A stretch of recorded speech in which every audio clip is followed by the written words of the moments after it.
Bienvenidos y bienvenidas al Noticiero de los Guatemaltecos. El reloj marca la hora en punto y eso significa que ha llegado el momento de informarse y qué mejor que lo haga con nosotros acá en el Noticiero de los Guatemaltecos, más que listos para iniciar esta jornada. Luis. Nancy, buenas noches. Viernes 25 de febrero, antesala de un nuevo fin de semana, el último, por cierto, de este segundo mes del año, con un poco de temperaturas más bajas que las que hemos tenido los días anteriores, pero con mucha información que empezamos a desarrollar, Nancy, amigos televidentes, a través de nuestros titulares. Iniciamos.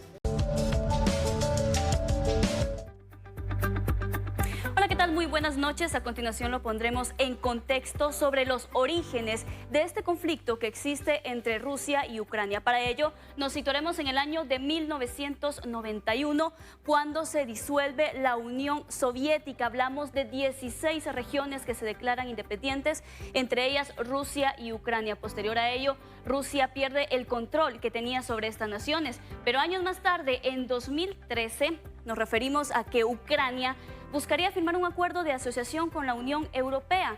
Sin embargo, tras una reunión que sostuvo el entonces presidente ucraniano con el presidente Vladimir Putin, se convenció de no firmar el mismo y dio marcha atrás. En ese momento se registraron una serie de manifestaciones que finalizaron con cientos de personas muertas y un golpe de Estado. Vamos ahora al año 2014, cuando la península de Crimea, ubicada al sur de Ucrania, se adhiere tras un referéndum a Rusia. Acá es importante mencionar que la Unión Europea consideró esta adición como ilegal y solicitó a Vladimir Putin devolver este territorio. Recordemos que Crimea es un lugar vital geográficamente hablando porque conecta al Mar Negro, el mismo que conecta a Asia con Europa. En medio de este contexto se da la denominada Guerra del Donbass. Sin embargo, el panorama ha dado un giro inesperado, porque en noviembre del 2021 Ucrania solicitó adherirse a la OTAN. La OTAN es la Organización del Tratado del Atlántico Norte. Acá nos estamos refiriendo a una alianza político-militar liderada por países como Estados Unidos y también por países de Europa. En ese momento Estados Unidos estuvo de acuerdo y solicitó colocar bases militares en Ucrania, situación que incomodó al presidente Vladimir Putin. Ahora vamos a hablar que a inicio de esta semana el mandatario ruso decidió declarar independientes estas dos regiones de Ucrania. Hablamos de Luján y Donetsk. Estas dos regiones se declararon prorrusas en el año 2014. En ese contexto y de la escalada de tensión que existe entre ambos países, el presidente Vladimir Putin decide enviar tropas a Ucrania y se inicia esta invasión. Ahora bien, ¿cuáles son las repercusiones que se pueden tener en Guatemala? Número 1, el aumento a los precios de los combustibles. Recordemos que Guatemala le compra combustibles a Estados Unidos. Sin embargo, tras el origen de este conflicto, el barril de petróleo aumentó a más de $100. Ahora bien, Ucrania y Rusia son los principales productores de trigo, situación que también afecta la elaboración de ciertos productos, como el pan y también como algunas pastas. Esto es parte del contexto, del origen que se da entre la tensión que existe entre Rusia y Ucrania. Con esta información me despido, lo espero la próxima semana en su segmento En Contexto.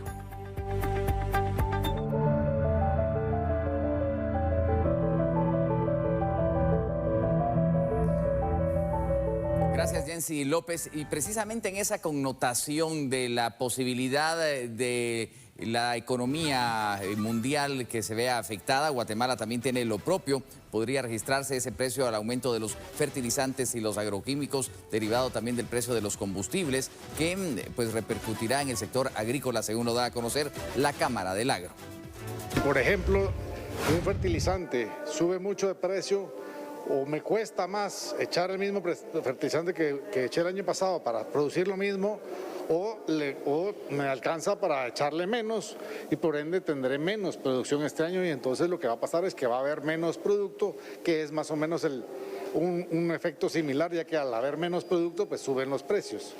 Entonces, definitivamente, no solo va a afectar a los costos de las empresas y de los productores, sino que veo que en un futuro relativamente cercano va a afectar a los precios de los productos que se venden en el país. y lo que nos queda es ver de qué manera somos más productivos, de qué manera logramos llevar nuestros productos a los mercados al mejor precio, porque mientras mejor precio mandemos, mejor los vamos a vender, que es al final de cuentas la idea es que podamos vender nuestros productos y que sean consumidos de la mejor manera. El panorama a futuro no es alentador. Y como decía hace un rato, el diésel, la gasolina pues ha subido, así que yo sí veo definitivamente que los costos van a subir bastante este año y inflación es inflación, pues todos vale menos el dinero, vamos a tener que pagar todos más para tener lo mismo que teníamos el año pasado.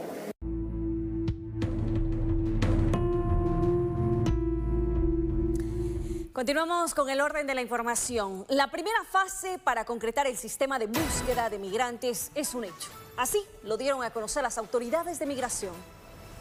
Se proyecta que en abril o mayo comenzará a funcionar por completo el mecanismo de búsqueda de migrantes nacionales y extranjeros que han desaparecido en la ruta migratoria. Mientras tanto, Migración estará recibiendo llamadas para darle seguimiento a los casos a través de Relaciones Exteriores.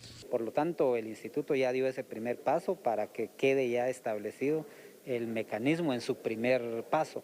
Posteriormente, pues tenemos, gracias a Dios, una comunicación muy estrecha con el Ministerio de Relaciones Exteriores, que es otro actor institucional histórico que ha atendido estos temas de migrantes desaparecidos, pero el código ahora nos establece una responsabilidad al instituto y otro nivel de responsabilidad al Ministerio de Relaciones Exteriores. Gracias a Dios, la mesa técnica hoy pues lo ha conocido ya más a detalle y nosotros tenemos fe con que sea ya durante este primer semestre del año en que esté ya plenamente constituido.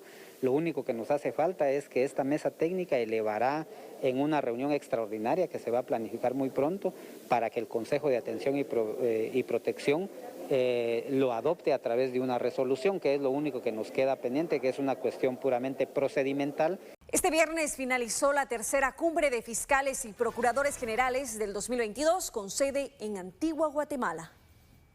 Este viernes, en el interior del Palacio de los Capitanes en la Antigua Guatemala, los fiscales y procuradores generales que forman parte de la Asociación Iberoamericana de Ministerios Públicos firmaron la declaratoria de la tercera cumbre de fiscales y procuradores generales del Ministerio Público 2022, con sede en la Antigua Guatemala. Todas estas cumbres se están llevando a cabo para poder armonizar y fortalecer con todas las redes que tenemos constituidas en esta Asociación Iberoamericana de Ministerios Públicos, que le estamos dando seguimiento a cada fenómeno criminal y de ahí la conformación que tenemos de redes dentro de esta asociación. Y esto con el único objetivo de que todos los ministerios públicos que conformamos esta Asociación Iberoamericana de Ministerios Públicos tengamos ese fortalecimiento, tengamos ese apoyo, capacitaciones, compartir buenas prácticas, compartir información. Los fiscales de Brasil, El Salvador y Panamá resaltan los esfuerzos logrados en los 2 días de reunión. El cumbre es muy importante porque el combate a los crímenes o a los delitos transnacionales necesita la unión de ministerios públicos y fiscalías para que los grupos organizados que practican estos crímenes puedan ser combatidos. Se han logrado entendimientos entre los diferentes procuradores generales y fiscales generales de América Latina. ¿Para qué? Para crear los mecanismos de cooperación, que estos sean expeditos, que implementemos modelos de gestión de cada una de las investigaciones que de una u otra manera tienen vínculos entre diferentes estados. Precisamente porque si el crimen no reconoce fronteras, entonces nosotros como autoridades tenemos que ponernos a la altura y hacer que las comunicaciones entre nosotros, que los objetivos sean comunes en pro de la población. Podido discutir entre los fiscales generales de la región aquellas estrategias que nos van a permitir tener una cooperación judicial más efectiva y poder enfrentar todo el tema de la migración irregular, la trata de personas y las implicaciones que este fenómeno delictivo tiene en la región. Y este es el momento de seguirnos en nuestras redes sociales, @Noti7 en Facebook, en Twitter e Instagram. Volvemos luego de la pausa.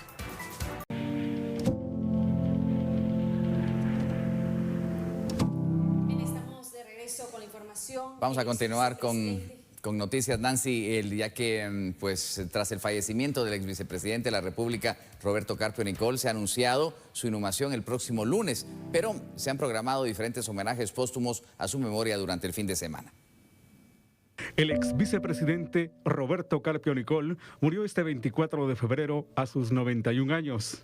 Familia, amigos y otros seres queridos llegaron a su velatorio en la Zona 9 para despedirse del también periodista, empresario político, escritor y fundador de varios proyectos del país.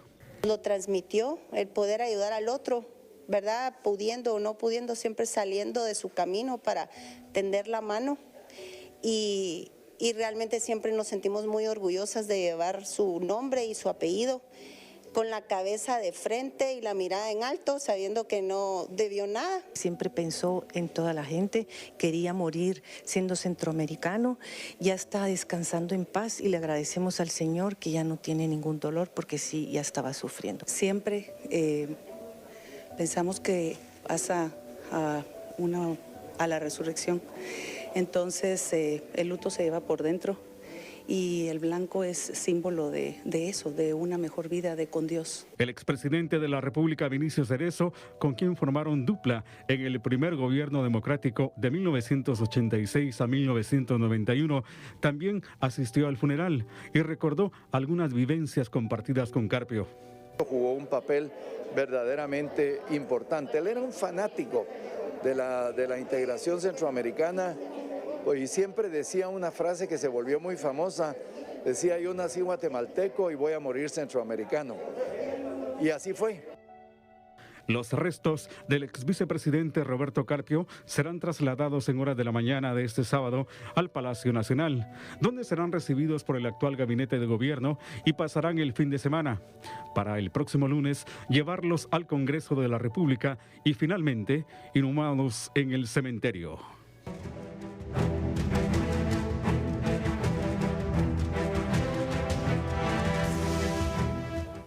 Y en más noticias, integrantes del Partido Unionista recibieron la certificación que legaliza la asamblea realizada a finales del 2021. Representantes del Partido Unionista dieron a conocer que el Tribunal Supremo Electoral ratificó la asamblea realizada en noviembre del 2021. Indicaron que iniciarán con el proceso preelectoral de búsqueda de candidaturas para el próximo año. Dan por válida la Asamblea Nacional que el Partido Unionista realizó en el mes de noviembre. En esa ocasión elegimos un nuevo comité ejecutivo, legalizamos 12 departamentos y 60 municipios para ya tener la legalidad de todo el partido por 3 años más, lo que ya nos da la certeza y la tranquilidad de que estamos en ley como Partido Unionista y estamos listos ya para comenzar todo el proceso preelectoral de búsqueda de candidaturas y eventualmente también las asambleas municipales y departamentales para la postulación de candidatos para el proceso electoral del próximo año. Estamos haciendo un trabajo de afiliación, de capacitación política, de búsqueda de candidatos y calculamos que en el mes de junio vamos a comenzar ya a hacer las asambleas municipales para comenzar con la postulación a candidatos a alcalde en los municipios que tenemos legales como partido.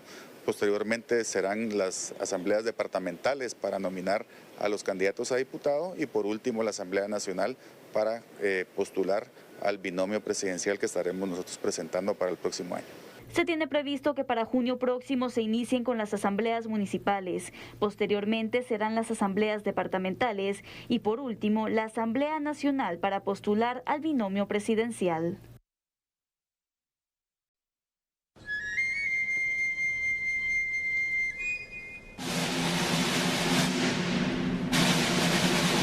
Sin lugar a dudas, empezamos a vivir este tiempo penitencial, aunque ya con protocolos establecidos por el Ministerio de Salud Pública y también con novedades como la que hoy se da a conocer del Santo Entierro del Calvario, que por primera vez llegaría a enfilar su recorrido hacia el sur, buscando la Avenida de la Reforma.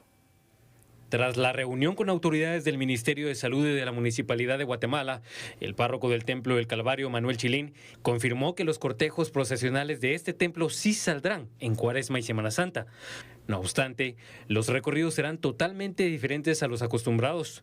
En esta inédita ocasión, el cortejo procesional del Santo Cristo Yacente y Virgen de Dolores Reina de la Paz pasará por primera vez en un recorrido a la inversa, sin ingresar al centro histórico y buscando el sur de la ciudad capital con dirección a la Torre del Reformador y a la Avenida Reforma.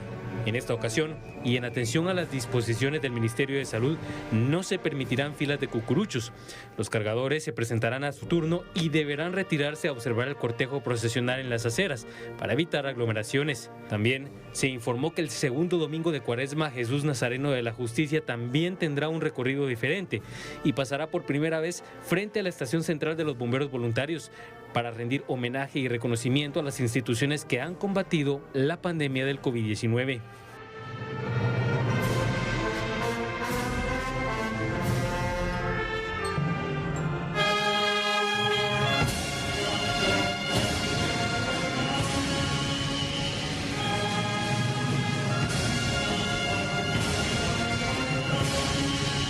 Y precisamente mañana será un día especial en Guatemala porque sale a recorrer las principales calles de avenida del centro histórico Jesús Nazareno de la Merced, el patrón jurado, precisamente en esa conmemoración de sus 300 años del nombramiento. Pero durante la semana hemos tenido interesantes reportajes especiales, preparativos ya para esta fecha que va a ser seguramente noticia también, Nancy. Así es, y en torno a esa procesión conmemorativa que usted también ya ha hablado, vamos a presentar y a darle la bienvenida a Alejandro Esquite, quien nos tiene ahora ese especial para presentar a todos ustedes allá en casa. Bienvenido, Alejandro, buenas noches, ¿cómo estás? Muy buenas noches, Nancy, Luis, qué gusto poder saludar. Los sentimientos encontrados para todos los devotos de Jesús de la Merced que ya se encuentran a pocas horas de ver un capítulo más en la historia del Nazareno Mercedario. Y en esta oportunidad pues vamos a conocer y cerrar esta serie de reportajes con un capítulo especial que está escrito en el pasado, puntualmente en el antiguo Palacio Real que estaba ubicado en el Parque Central hoy en la actualidad, pero esconde un secreto y una historia detrás. Es lo que vamos a ver a continuación y desde ya le recordamos los protocolos para asistir al cortejo procesional. Muy buenas noches.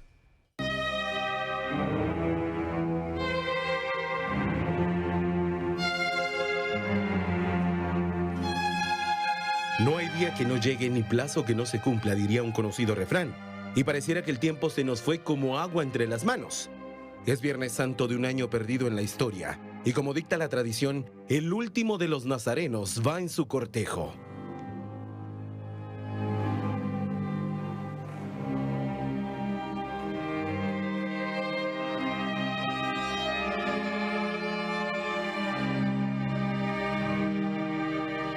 Justos y pecadores elevan su mirada al cielo para presenciar su cansado andar.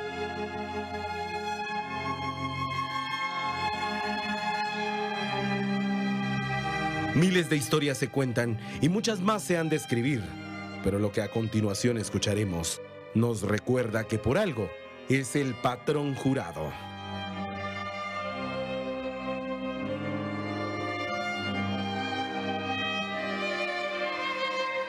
Nuestra historia comienza en el Real Palacio. Ahí había un presidio, de hecho, y los presos salían a hacer alfombra para nuestro Señor y era tan emocionante ver cómo ellos se dedicaban a hacer la alfombra y aparte de eso, cuando Jesús pasaba frente a ellos, ellos le cantaban el perdón. Me contaban pues que era algo tan impresionante realmente ver cómo todos los presos, pues en algunos mucho arrepentimiento, se entregaban totalmente al canto del perdón con todo su corazón. Había un silencio sepulcral porque nadie hablaba, nadie decía nada, solo se escuchaba el canto de los presos para nuestro Señor Jesucito de la Merced. Aquella situación causó un amotinamiento entre los reos y como un acto de justicia o el destino, al momento en que las andas del Nazareno se levantaban, las rejas de aquella cárcel se abrieron de par en par y todos los reos escaparon. El legado de Jesús de la Merced en nuestra historia ha marcado una infinidad de acontecimientos. Realidad o mito, lo cierto es que lleva 300 años llevando sobre su cruz la ciudad de Guatemala. Nos vemos en las filas. Con la edición de Wendy Sánchez, Alejandro Esquite.